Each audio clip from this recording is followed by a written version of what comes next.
Musique d'introduction.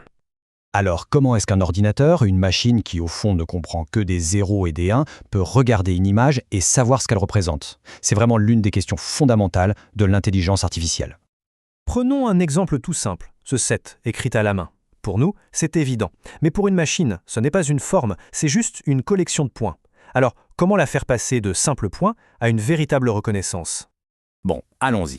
Pour qu'un ordinateur puisse voir ce 7, il faut d'abord traduire l'image dans un langage qu'il est capable de comprendre. Et ce langage, c'est celui des maths. Pour la machine, une image, ce n'est pas une forme, c'est une grille de nombres. Chaque case, c'est un pixel, et le nombre qu'elle contient représente son intensité. 0, c'est du blanc pur, 255, c'est du noir complet. Et tout ce qu'il y a entre les deux, ce sont des nuances de gris. Notre image du 7 devient donc une matrice de 28 par 28, soit 784 nombres au total. Le problème se résume donc à ça.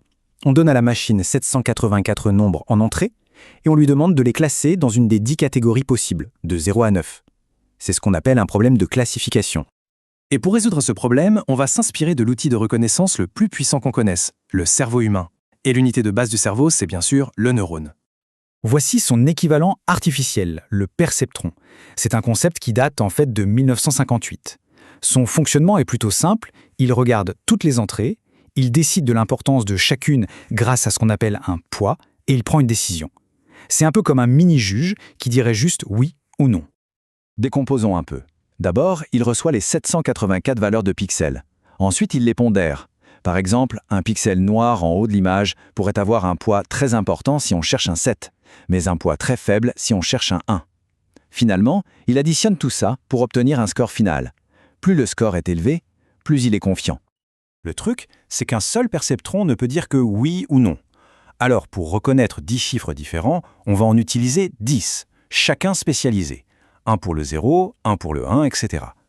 On montre l'image à toute cette équipe, et c'est le perceptron qui crie le plus fort, celui qui a le score le plus haut, qui emporte la décision. Évidemment, au début, le réseau ne sait absolument rien.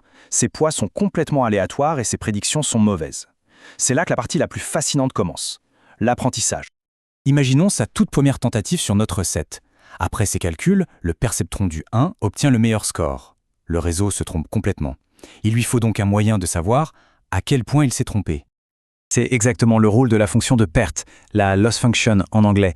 Elle calcule un score d'erreur. Si la réponse est parfaite, la perte est de 0. Si le réseau est complètement à côté de la plaque, la perte est très, très élevée. L'objectif de l'apprentissage devient donc très simple. Il faut minimiser cette perte. Mais comment faire? Comment est-ce qu'on ajuste des milliers de poids pour réduire un seul chiffre, celui de la perte? C'est là qu'une analogie vraiment parlante entre en jeu. Alors, comment le réseau trouve-t-il le chemin vers la plus petite erreur possible? Le processus, c'est, de manière assez intuitive, une descente. On peut imaginer que notre réseau, c'est cette personne aux yeux bandés. Le paysage vallonné, c'est la fonction de perte elle-même, avec ses montagnes d'erreurs élevées et ses vallées d'erreurs faibles. Le but, c'est de trouver le point le plus bas. Et pour y arriver, il n'y a qu'une seule stratégie, sentir la pente du sol et faire un petit pas dans la direction qui descend le plus. Eh bien, ce processus a un nom, c'est la descente de gradient. Le gradient, c'est tout simplement le terme mathématique pour dire la pente.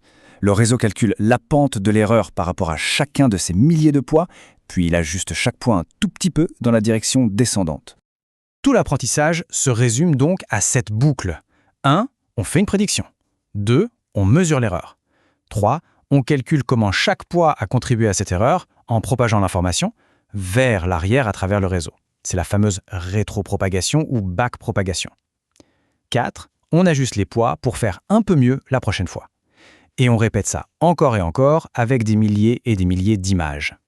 Cette idée de base, des neurones tout simples qui apprennent par descente de gradient, elle n'est pas nouvelle, mais elle a déclenché une vraie révolution ces dernières années. Alors pourquoi maintenant ?